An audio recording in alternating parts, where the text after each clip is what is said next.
जय श्री कृष्ण भक्तों, आपका स्वागत है भागवत महापुराण की इस गाथा में। आज हम दशम स्कंद का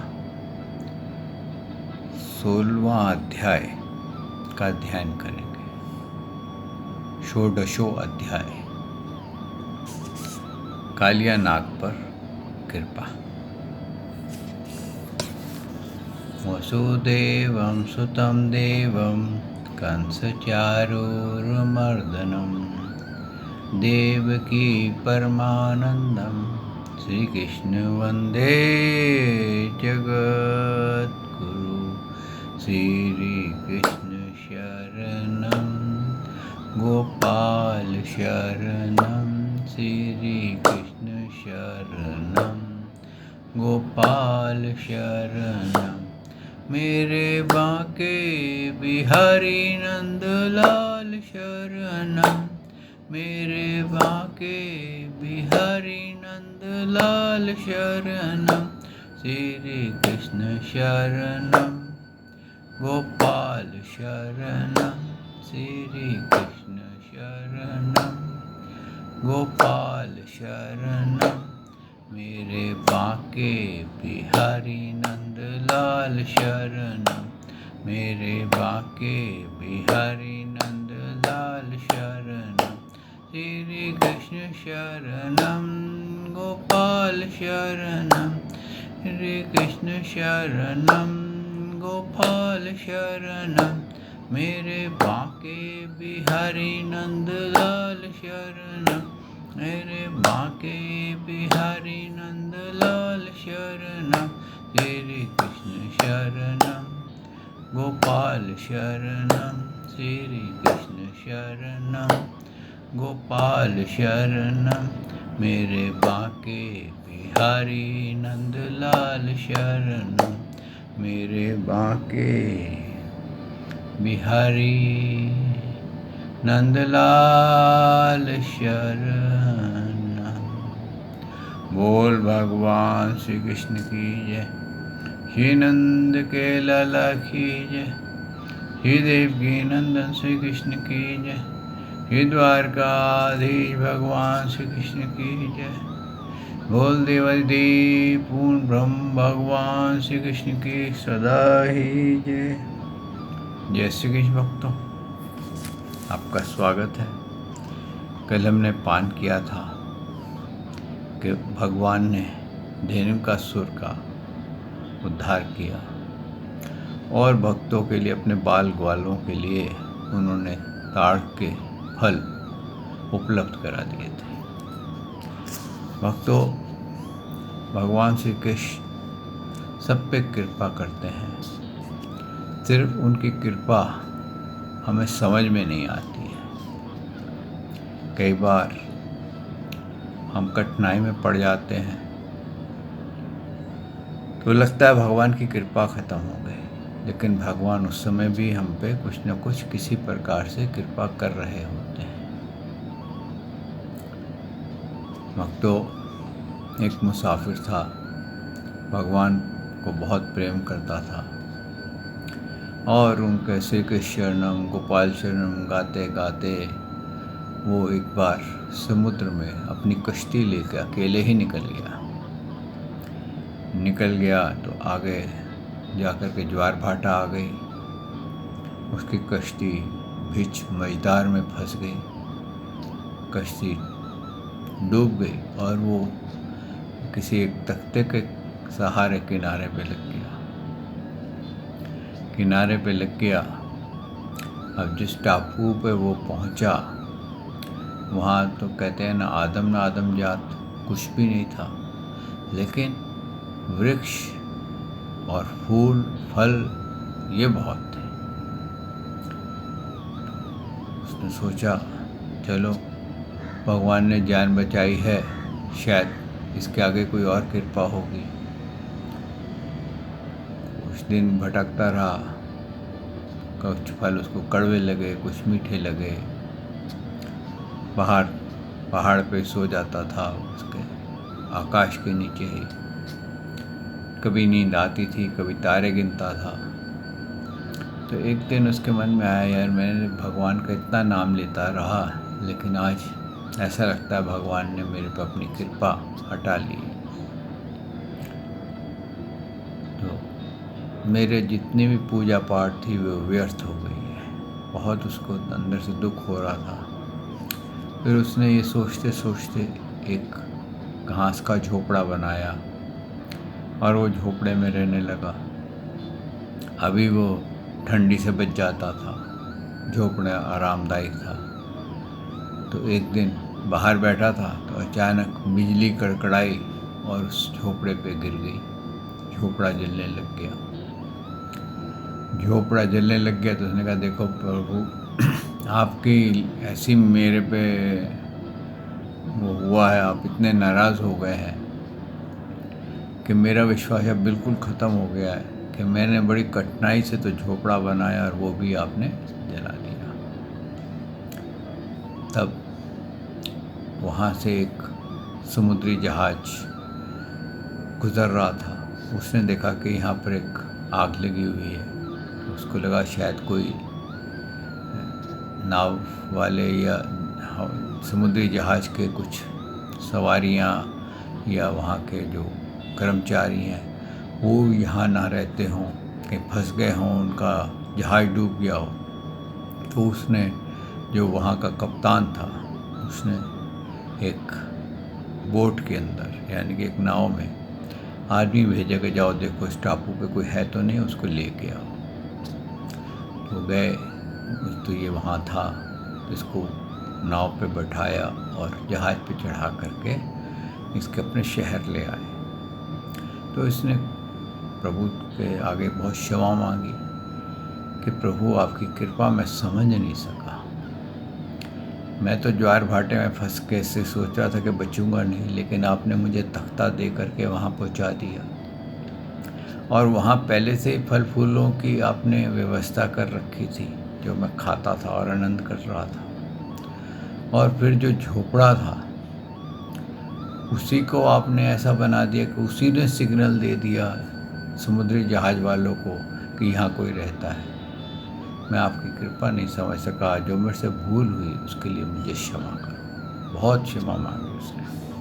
तो भक्तों, ऐसे ही हमारे साथ होता है। दुख में भी भगवान अपनी कोई कृपा बरसा रहे होते हैं, लेकिन हमें पता नहीं चलता है। जैसे कि आप डॉक्टर देखते हैं ना, जब आपका कोई जख्म होता है, आप घायल होते हैं, तो जब वो उसको सफाई करता है तो कैसा गुस्सा आता है, इतनी दर्द होती है जब वो सफाई करता है उस जख्म की, उसमें से गंध निकालता है कि मन करता है कि उस वक्त उसको झापड़ मार दो। लेकिन जब वो साफ़ करके उसको जख्म को दोबारा से मलहम लगा के बंद करता है तो कितना आराम आता है। भक्तों, बिल्कुल इसी प्रकार से भगवान हमारे पापों को काटते हैं।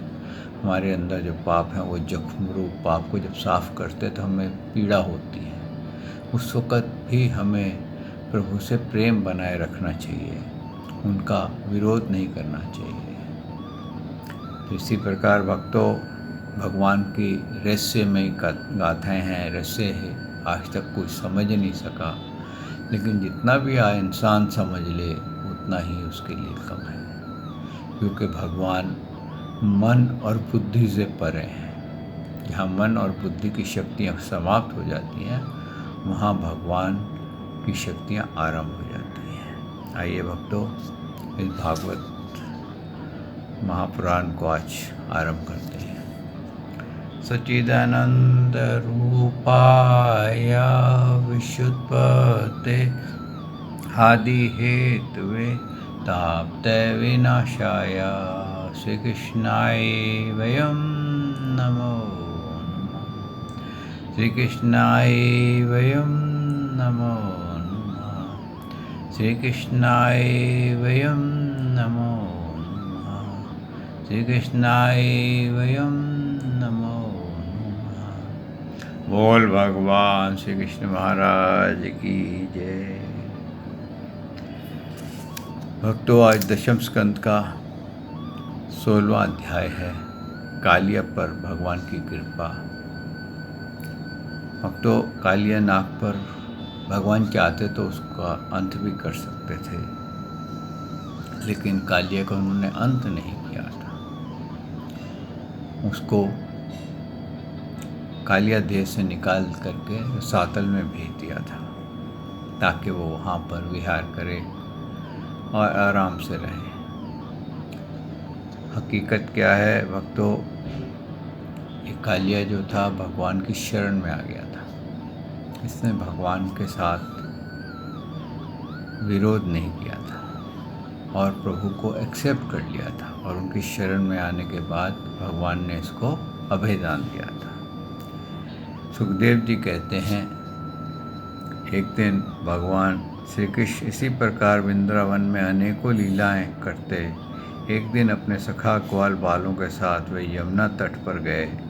राजन उस दिन बलराम जी उनके साथ नहीं थे। उसी समय जेठ आषाढ़ के घाम से गौएं और ग्वाल वाले अत्यंत पीड़ित हो रहे थे। यमुना से उनका कंठ क्षमा करें प्यास से उनका कंठ सूख रहा था, इसीलिए उन्होंने यमुना जी का विषैला जल पी लिया।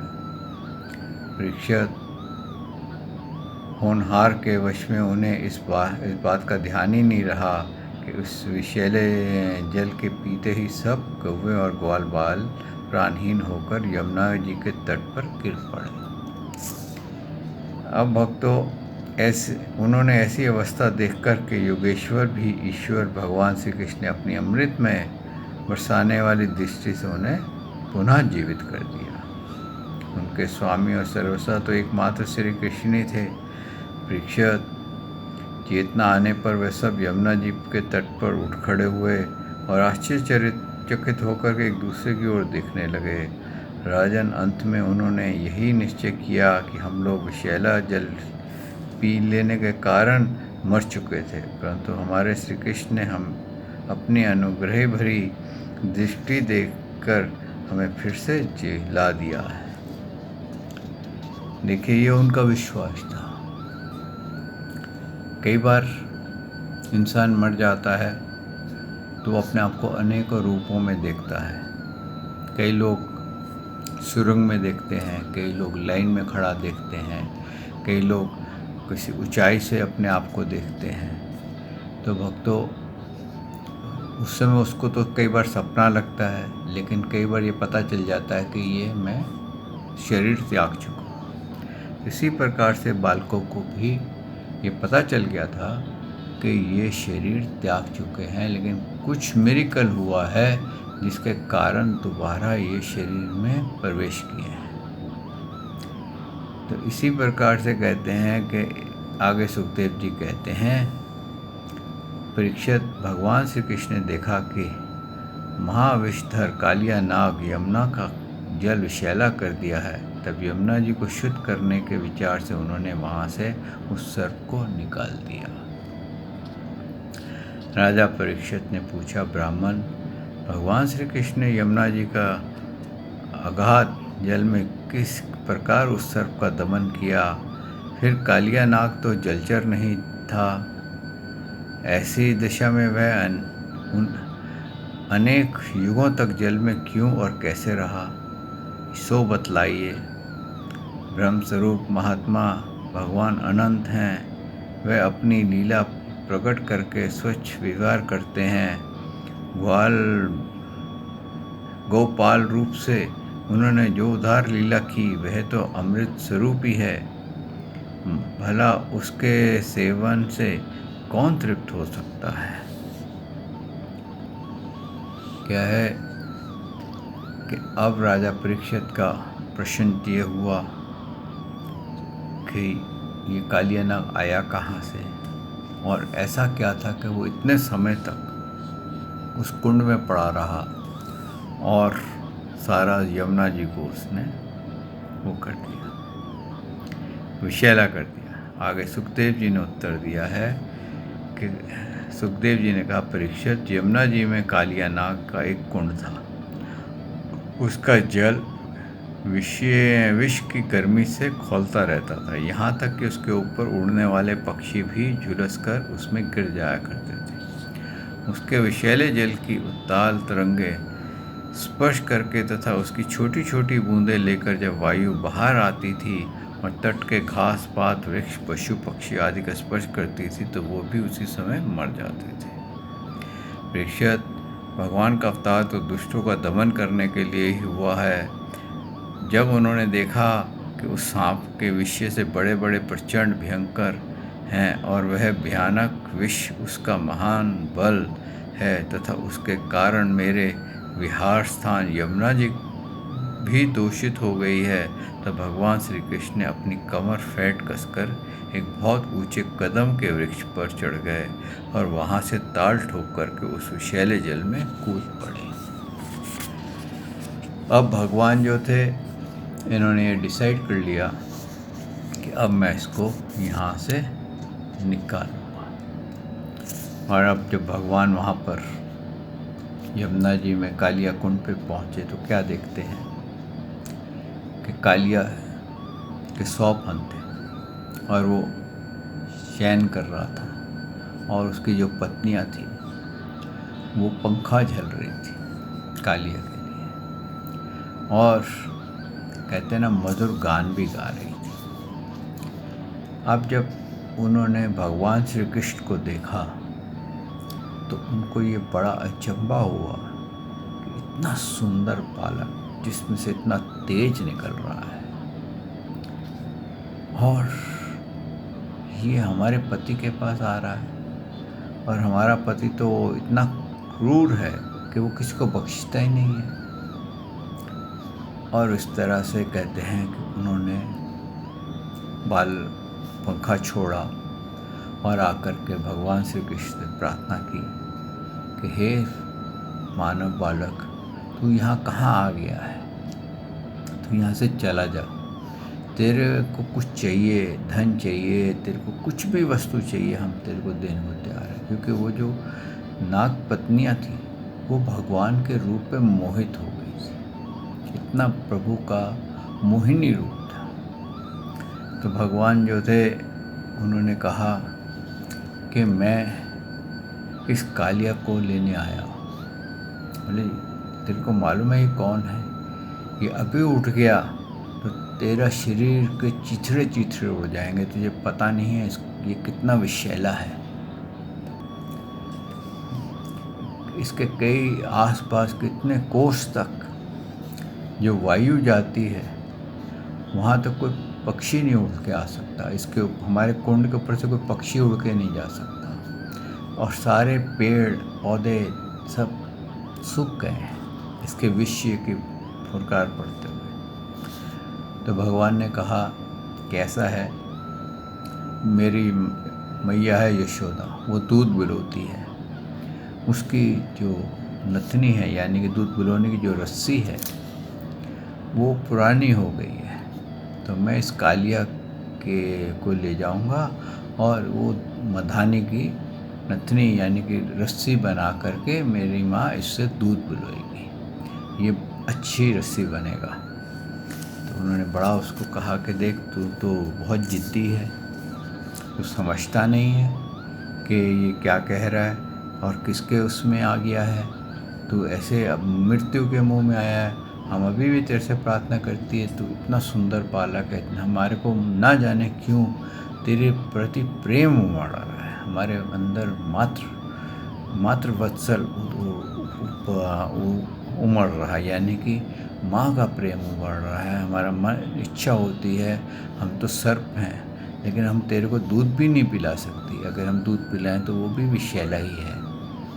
तो उस भगवान ने कहा नहीं, मैं तो इसको लेकर के ही जाऊंगा। ऐसा कह कर के वहाँ पर उसकी कालिया की दुम थी, उसके ऊपर जोर से उन्होंने पाँव मारा। तो कालिया कहते हैं ऐसा ऐसा किया उसने, उठाने में फिर जोर से मारा, क्योंकि सांप की दुम को अगर आप दबा दें तो सांप बड़े जोर से अटैक करता है। तो फिर जब दोबारा मारा तो भी नहीं हिला, तो जब तीसरी बार मारा तो कालिया उठा और उसने कहते ना अर्ध निद्रा में ही भगवान के चारों तरफ लिपट गया और उनके जो मर्म स्थान थे वहाँ डस लिया। अब जिसको बोलते हैं ना कि जैसे अजगर लिपट जाता है किसी अपने उसके साथ अपने शिकार पे, या आपने देखा होगा जब कोई बड़ा शिकार होता है तो सांप अपने आप को चारों तरफ लिपेट लेता कॉइल की तरह, तो उसको नागपाश कहते हैं। तो वो अब भगवान पे चारों तरफ लिपट गया। अब लिपट गया तो जो थे ऊपर, जो ब्रजवासी थे वो आ गए, यशोदा मैया भी आ गई। तो उनको पता चला कि भाई कन्हैया जो है कालिया कुंड में गया है। अब जब सारे आ गए, बलराम जी भी आ गए, तो यशोदा मैया उस कुंड में कूदने लगी। तो बलराम जी ने रोक दिया, बोलो आप फिक्र मत करो, कन्हैया को कुछ नहीं होने वाला, ये बस वैसे ही लेटा हुआ है, ज़रा आराम कर रहा है, इसको थोड़ा कहते हैं थक गया होगा। तो सारे हैरान हो कि सारे तो हम इतने परेशान हो रहे हैं और बलराम जी बड़े आराम से बात कर रहे हैं।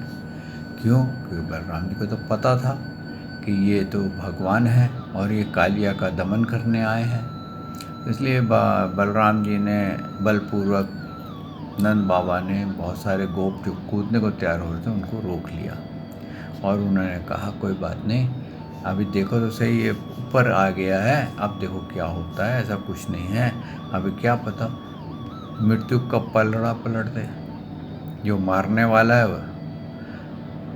वो जीत जाए, मतलब हार जाए और मर जाए, और जो मरने वाला है वो जीत जाए, उसकी आयु बढ़ी हुई है। इस प्रकार वो विचार कर रहे थे, आपस में धक्का मुक्की हो रही थी। तो भगवान ने क्या करा, अपना शरीर फुलाना शुरू किया। अपना शरीर फुलाते फुलाते उन्होंने इतना फुला दिया कि कालिया नाग की हड्डियाँ चटकने लग गई थी। जहाँ कालिया नाग की हड्डियाँ चटकी तो उसने भगवान को छोड़ के एक तरफ खड़ा हो गया। जब खड़ा हो गया तो भगवान ने क्या करा, उछल करके उसके फन के ऊपर सवार हो गए। अब सवार हो गए तो कालिया जो फन उठाता था वही फन वो कुचल देते थे। इस तरह से कहते हैं उन्होंने उसको पूरी तरह से कुचल दिया। हार करके कालिया जो था वो हार गया। उसने बोला आप मानव तो है नहीं, मेरे से कोई भूल हुई है, क्योंकि मैं सर्प योनि में हूँ और सर्प का स्वभाव ही क्रूर है, क्रोधित होता है। आप बताइए आप कौन हैं? तो उन्होंने बताया कि मैं कृष्ण हूँ और दैत्यों का दमन करने आया हूँ, दुष्टों का दमन करने आया हूँ। बोले प्रभु आप क्या चाहते हैं? बोले मैं ये चाहता हूँ कि ये तू कालिया जो अपने कुंड है ये छोड़ करके यहाँ से चला जा।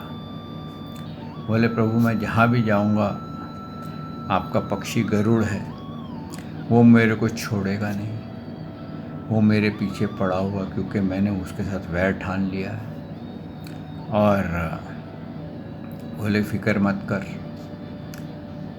मेरे चरण चिन्ह तेरे 101 जो तेरे फन हैं इनके ऊपर मैं अभी लगा देता हूँ, और जैसे गरुड़ या कोई भी मेरे चरण चिन्ह देखेगा तो तेरे को कुछ नहीं कहेगा, तेरा अभेदान हो जाएगा। तो ठीक है प्रभु, मैं इस अवस्था में इस कुंड को छोड़ने को तैयार हूँ। कहते हैं भगवान कालिया नाग के फन के ऊपर नृत्य करते हुए जब ऊपर आए तो क्या देखते हैं कि उनकी नाग पत्नियाँ उनके लिए भजन, मतलब उनके लिए गान गा रही थी, उनके गुणगान गा रही थी। और जब भगवान वहाँ से बाहर निकले तो बहुत सारे रतन, मणि और सोने के हार लेके आए थे। कालिया ने उनको भेंट दी थी और उसके बाद कालिया जो था उसने वो जो कुंड था वो खाली कर दिया। और इस तरह से कहते हैं कि भगवान ने यमुना जी का जो दूषित जल था उसमें विहार करके, यानी कि उसमें छलांग लगा करके, उसमें रह करके उसको पवित्र बना दिया और वो जल पीने के लायक बना दिया। और जब भगवान बाहर आए तो सबने उनका बड़ा स्वागत किया। अब रात बहुत हो गई थी तो सबने यही निश्चय किया कि भाई अब अंधकार बहुत ज़्यादा है, तो आज यहीं रात रुक जाएं और कल चलेंगे सवेरे, ज़रा किरणें उठेंगी तो चलेंगे, सूर्य देव उठेगा। अब क्या हुआ कि आधी रात को वन में आग लग गई, तो चारों तरफ वन था, आग लग गई तो सब बोले भगवान के पास आए, कृष्ण हमें बचाओ, ये तो वन जल रहा है, हम भी इससे जल रहे हैं। तो भगवान ने कहा अच्छा तुम आंखें बंद कर लो, मैं अभी इसको पान करता हूँ। तो कहते हैं सब ने आंखें बंद कर ली और भगवान ने वहाँ पर अग्नि का पान किया था। फिर अग्नि ने कहा प्रभु आप सबका भोग लगाते हो, मेरा भी भोग लगा लो, मेरी तो अग्नि ही है। तो भगवान ने उसका भी पान किया था, यानी कि अपने भक्तों पे कृपा की, उसका भी उद्धार किया था। फिर अगले दिन सबको ये लगा कि रात को तो जैसे कुछ हुआ ही नहीं, और भगवान कहते हैं कि उनको उसी अवस्था में, यानी कि निद्र अवस्था में ही वृंदावन ले आए थे। और वहाँ पर ला करके उन्होंने जब देखा कि हम तो अपने घर में सुरक्षित हैं, तो बाद में उनको ख्याल आया शायद हम सपना देख रहे थे कि आग जल रही थी या क्या थी। तो फिर कन्हैया जो थे वो उनके मन में कुछ थोड़ी शरारत सूझी, वो जा कर के माखन फटाफट खाने लगे। तो मैया बोली क्या बात आज इतने भूखों की तरह माखन क्यों खा रहा है? मैया तूने कल देखा तो था कि मेरे मुंह में आग घुस गई थी, तो मेरे पेट में भी आग लगी हुई है। हाँ, अब उसको ठंडा तो करना है ना, तो माखन ही ठंडा करेगा। तो मैया हंसने लगी कि तेरे पेट में आग कहाँ से आ गई? तेरा तो छोटा सा तो तू है, और अग्नि कैसे जा सकती है? अगर अग्नि अंदर चली गई तो फिर अग्नि बचेगी थोड़ी ना, वो भी उसकी भी नमो नमाया हो जाएगी। तो उस हंसी खेल में भगवान ने कई लीलाएं अपने ब्रिजवासियों के लिए भी वो करते थे और सबका उद्धार करते थे। भक्तों, भगवान श्री कृष्ण का नाम ही क्या है? प्रसन्नता। उनके नाम का मतलब है प्रसन्नता, कि जब आप श्री कृष्ण कहेंगे आपके मन में एक प्रसन्नता आएगी, आप डिप्रेशन से निकल जाएंगे। आप कहीं फंसे होंगे और श्री कृष्ण शरणम गोपाल शरणम सच्चे मन से गाना शुरू कर दीजिए और सब प्रभु पे छोड़ दीजिए। आप देखेंगे कि आपका डिप्रेशन, आपका बंधन, आपकी जो जहाँ रुकावट है उसका मार्ग मिल जाएगा, अपने आप ही मिल जाएगा। तो भगवान जो है वो सदा अपने प्रिय भक्तों पे सदा कृपा करते हैं, लेकिन हमारे को विश्वास नहीं होता। हम अपनी बुद्धि के उस पे कसौटी पे जब भगवान की लीलाएं कसते हैं, तो भगवान की लीलाएं बुद्धि से परे हैं। उनको उस कसौटी पे कसेंगे तो क्या होगा?